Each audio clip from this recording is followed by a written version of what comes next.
Welcome back, y'all, to another informational video on gardening. Just want to give you guys some drought tips. That's what the video is based on today. So just as far as I'll give you guys some tips. Tip number one is just like using cardboard to layer. Use cardboard just to cover at least a good foot area around the whole plant. That helps with de-weeding also. But the cardboard is going to also retain moisture, kind of windproof it at the same time, so that topsoil layer don't get all dried out during a, let's say that whole week's a drought. Less wind after you water it is always better. Also, de-leafing. I recommend de-leafing during drought weather. If you look at your radar, you know you're going to have a drought that week. De-leafing is also a good thing. Now, if you have, show you guys for an example. You have on your tomato things, you have for an example, you got some that say indeterminate. This one says indeterminate. Now these will be good to de-leaf. Anything that has an indeterminate. Now, if it says determinate and you go to de-leaf it, you could stunt it, because that plant's only going to go, it only produces what it just grows and then it dies. It doesn't just keep coming back, keep producing fruit all year long. It's only got a short lifespan compared to indeterminate plants. Peppers, you can de-leaf peppers for sure. Cucumbers, you can de-leaf those. Now,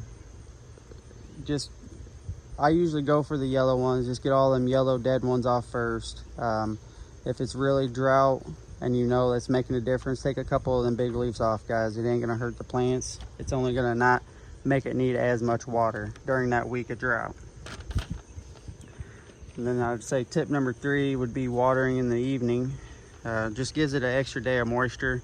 So if you water it, let's say for an example, if you're watering during the morning, that whole day has got that chance of that sun hitting that where you just watered. It's going to evaporate all that water off that top layer pretty quick. If if you're not using cardboard and you watered in the morning, you're probably going to have dry soil by that evening. So it's recommended to water in the evening is what I would highly recommend. You can also burn your plants too if you water the leaves and stuff. Tomatoes actually don't like being watered on the leaves. They prefer just water their soil and the roots. You can get the splotchiness from doing that, watering the leaves during the day on tomatoes also. You can see it looks like a deficiency, but it's really not. And I would say tip number 4 is definitely don't feed. Don't feed on the drought weeks. If you check your radar, you got a good drought coming. Don't feed those weeks. It's all right to lack off the food a little bit, guys. That food has salt in it. That's salt-based nutrients. That's AKA plant food. So you guys gotta I'm trying to help you guys every way you can in this drought. I know everybody's kind of going through a drought right now. So I figured it'd be a good video for y'all. Hit that like button if you guys found this informational. I'm trying to improve on my videos. Even took notes for y'all. But like I said, back to the tip number 4, I would say definitely don't feed during drought. Because when you feed, the plants soak up the salt-based nutrients. They soak it up, they eat it through their cells and disperse it throughout the plant. And you're gonna have more salt uptake in your plants. So therefore your plants are even gonna dry out faster. I hope you guys found today's video informational, and just wanted to go through this drought with y'all, and I know everybody's dealing with it. Now, when your plants are really small, and I got a couple more tips for y'all. But when your plants are really small, let's say you have like little 2 to 3 week old plants, seedlings out there, you're gonna have to water those, every probably 2 days, obviously. If you got them in not too small of containers, then you may have to water it every day. But just keep it all in mind, guys. I'm just trying to save you from wasting your time and making all these mistakes I've made in the past. I'm not perfect. I'm just trying to help you guys along the way, and this is one thing I really enjoy doing is gardening. And just wanted to, this is the one tip here. Get this bucket for y'all. This is called a cup and cup method, or a pot and pot method, whatever you want to call it. These are pots, but this is just like pretty much like a dollar trash can from Dollar Tree, probably even cheaper than that. And then you just like, this is a reused blueberry pot or a lime pot. So what you would do here, if you got a drought week, you would just fill this up with water your plant, let it drain out, and then sit your plant in here with the soil, and just it will probably be good for at least that week. So if you're going on vacation and stuff, these are probably what you're going to want. If you got a bunch of pots on your deck and patio, even in your house maybe, pot and pot method. If you don't have anybody to watch your plants for you, that's definitely a big tip to have there. All right, for example, guys, I'm going to show you how to de-leaf one of these indeterminate tomatoes.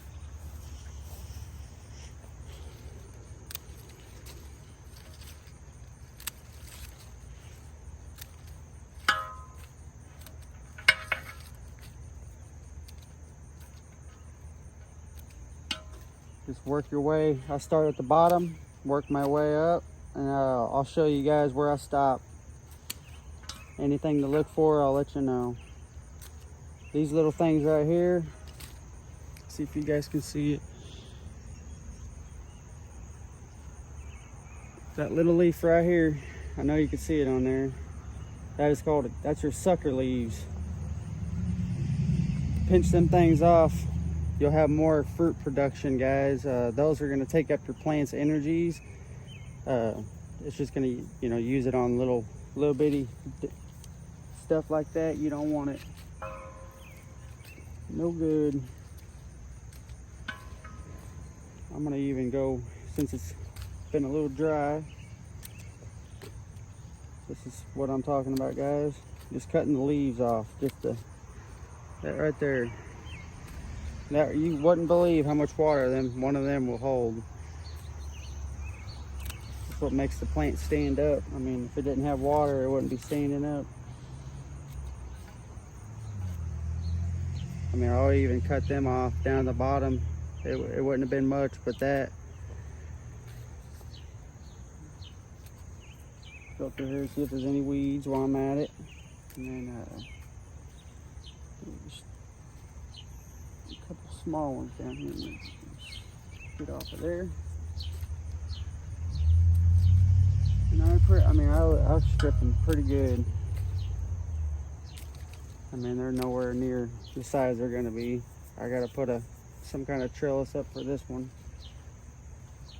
Oh, that one broke off, so I'm gonna go ahead and cut it out of there.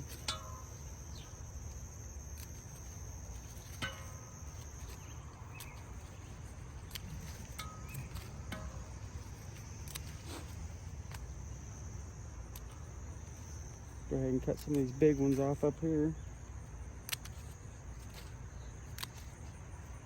And I'll give an update on this plant, guys, just so you can see that it ain't gonna damage this plant. It's not gonna hurt it one bit. It's only gonna benefit it right now during the drought.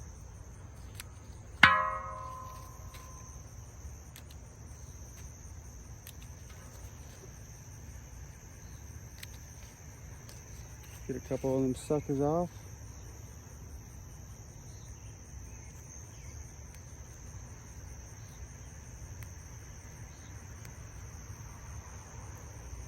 And I'll pan you guys around here in just a second, show you guys kind of a closer view of this. I mean, there you go. That's what you call stripping. Now, all of this will probably, I mean, that's at least probably a good gallon of water that you're saving. Not affecting the plant one bit, y'all. So let me get you off the stand here and get you guys a good view of this.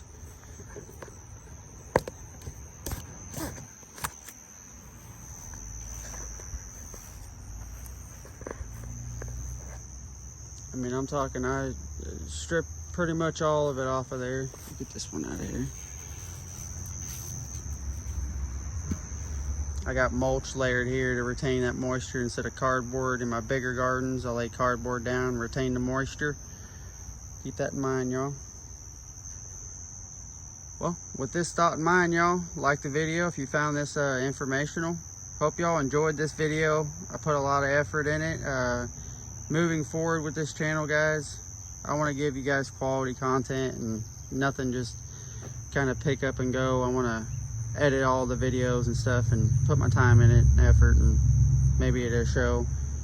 Guys, you guys like this, like the video, subscribe. See y'all in the next one.